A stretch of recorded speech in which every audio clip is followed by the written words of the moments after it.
Aqui estou para mais um turismo em destaque, a cumprir o teletrabalho obrigatório.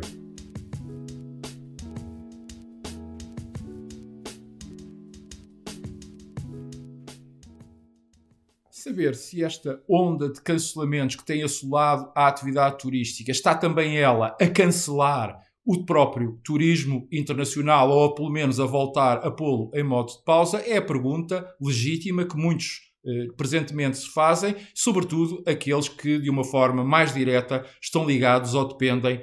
da atividade turística. E a resposta não é, por assim dizer, fácil, uma vez que ela é positiva, sim, está a afetar o turismo e, por outro lado, não irá continuar de forma sustentável a afetar o turismo durante muito mais tempo. Mas vamos por partes. Para percebermos exatamente o que está a suceder, temos que recuar até sensivelmente ao mês de outubro, à altura em que entrou em cena esta nova variante do vírus SARS-CoV-2, a Omicron. E quando a Omicron apareceu, desde muito cedo, percebemos que ela tinha uma elevadíssima taxa de transmissibilidade e, portanto, muito mais pessoas estavam gradualmente a ser infectadas pelo SARS-CoV-2, vulgarmente Covid-19. Rapidamente também se percebeu que ela tinha condições para, dada essa capacidade de infecção, tornar-se na estirpe dominante, sobretudo para as pessoas que não tinham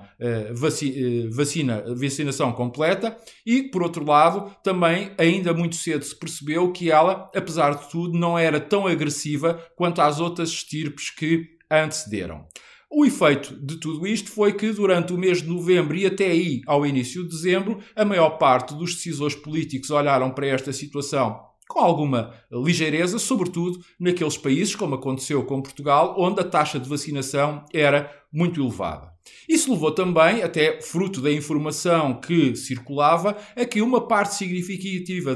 da população, das pessoas, também olhasse ou tendesse a desvalorizar o ser infectado pela Omicron.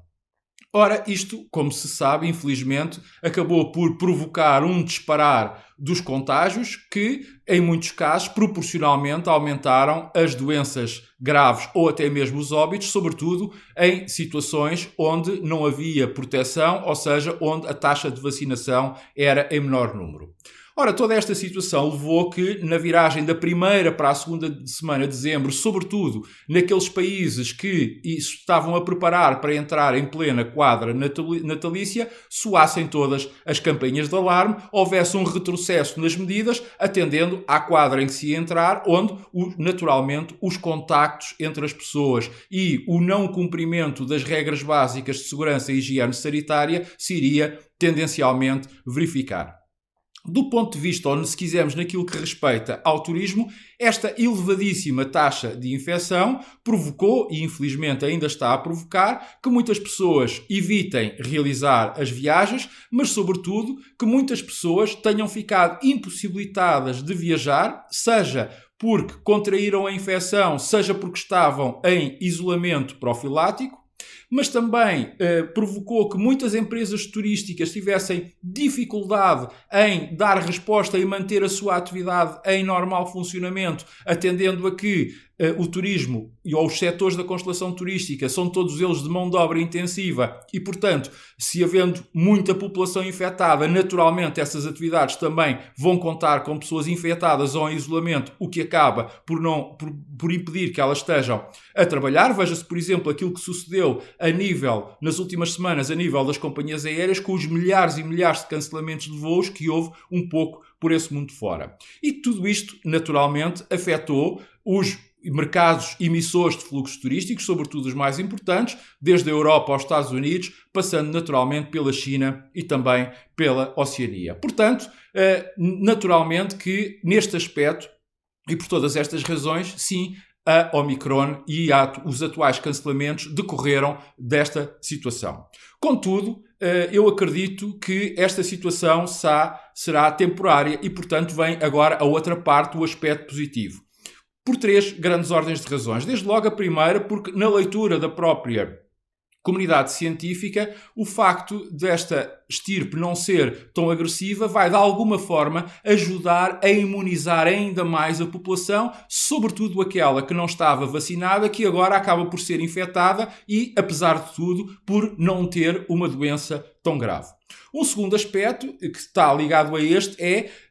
atenta o conhecimento que se tem cada vez mais do vírus, é que existe uma redução cada vez maior do período de isolamento, seja para quem foi infectado, seja para quem tem que cumprir isolamento profilático. E, finalmente, um terceiro aspecto que tem a ver com tudo isto faz com que as pessoas tenham mais receio, portanto, se aumente a vacinação e também que estejam a entrar em cena novos fármacos que ajudem as vacinas a combater a infecção por Covid-19. Ou seja, e em conclusão, apesar das últimas semanas e do mês que ainda temos pela frente não serem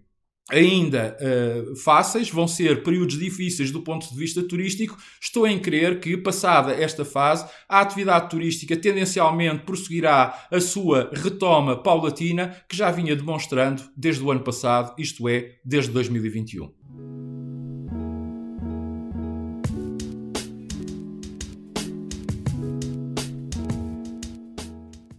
O que pode motivar que ainda tenhamos uma visão otimista do ponto de vista turístico para o ano 2022, para além daquele velho ditado popular que agora, tão a propósito, poderíamos citar, que é depois da tempestade vem a bonança. Neste caso, esta bonança é baseada em conhecimentos científicos, naquilo que a comunidade científica nos vai dizendo, como aliás tive a oportunidade de poder transmitir no final à pergunta anterior. Por outro lado, também recordo que ainda aqui na semana passada, a quando das minhas projeções e da minha antevisão para aquilo que iria ser o ano turístico de 2022, tive a oportunidade de classificar este ano como um ano de continuidade da retoma e em que a atividade turística prosseguirá em crescendo o seu caminho mês após mês. E isto não é de forma alguma ser otimista, mas, quanto a mim, ser realista, já que aos argumentos que nos são dados pela comunidade científica, vale a pena acrescentar 3 outros grandes, que são os seguintes. O primeiro é que estamos neste momento a passar de uma fase de pandemia para a fase de endemia, ou seja, estamos a aprender, no fundo, a viver com o vírus. Repare-se a nossa situação há um ano e aquela que é hoje. Estamos hoje muito mais à vontade, temos hoje muito mais armas, estamos hoje muito mais preparados para lidar e para viver com este vírus. Por outro lado, um segundo aspecto é que existe uma maior imunidade por parte das pessoas, seja por parte de quem está vacinado, seja por parte também infelizmente, daqueles que já contraíram a doença, já foram infectados e, por essa via, também adquiriram imunidade. E, portanto, havendo mais pessoas imunizadas, também há mais facilidade de haver deslocações, isto é, de haver viagens. E um terceiro aspecto, não menos importante, é que existe uma enorme, tremenda procura reprimida, como, aliás, é notícia quase todos os dias, seja por afirmações de líderes empresariais, seja por afirmações de destinos turísticos que estão a ter um número de reservas sem precedentes. E o número de reservas sem precedentes é superior àquele que tiveram imediatamente antes da pandemia, isto é, em 2019. Eu bem sei que uma coisa é ter reservas e outra coisa é ter confirmações, mas o facto das reservas existirem indicia que há uma sólida procura, que há vontade em viajar e, sobretudo, também que há capacidade económica para o fazer. Ora, tudo isto significa que, apesar desta má entrada, ou se quisermos, desta entrada em falso do turismo em 2022, o ano turístico tem ainda todos os condimentos para voltar a ser e para continuar a ser muito melhor do que o ano passado, com a tal retoma em crescente, como eu tenho vindo a referir, e, mais importante, que esse crescendo seja sustentável, ou seja, que seja um crescente que se vá verificando mês após mês. Ou seja, isto é credível que, passada que seja esta fase, tenhamos uma Páscoa muito positiva, demonstrando assim que o turismo internacional está de volta e está de volta em força e em grande pujança. Mas não podia terminar sem deixar aqui uma nota de final para sublinhar que, neste preciso momento, o pior erro que podemos fazer é desvalorizar a gravidade da infecção por Omicron e ignorar as suas consequências, porque isso pode estar na origem do aparecimento de novas estirpes, de novas mutações do vírus e que alguma dessas mutações possa de alguma forma iludir os atuais progressos que temos feito e de alguma forma possa prejudicar as boas perspectivas que há, seja para a evolução sanitária, seja para a evolução turística em 2022. Até para a semana e já sabe, se ainda não o fez, pode subscrever gratuitamente um dos meus canais para ir acompanhando aquilo que de mais importante se passa no turismo, seja em Portugal, seja no mundo.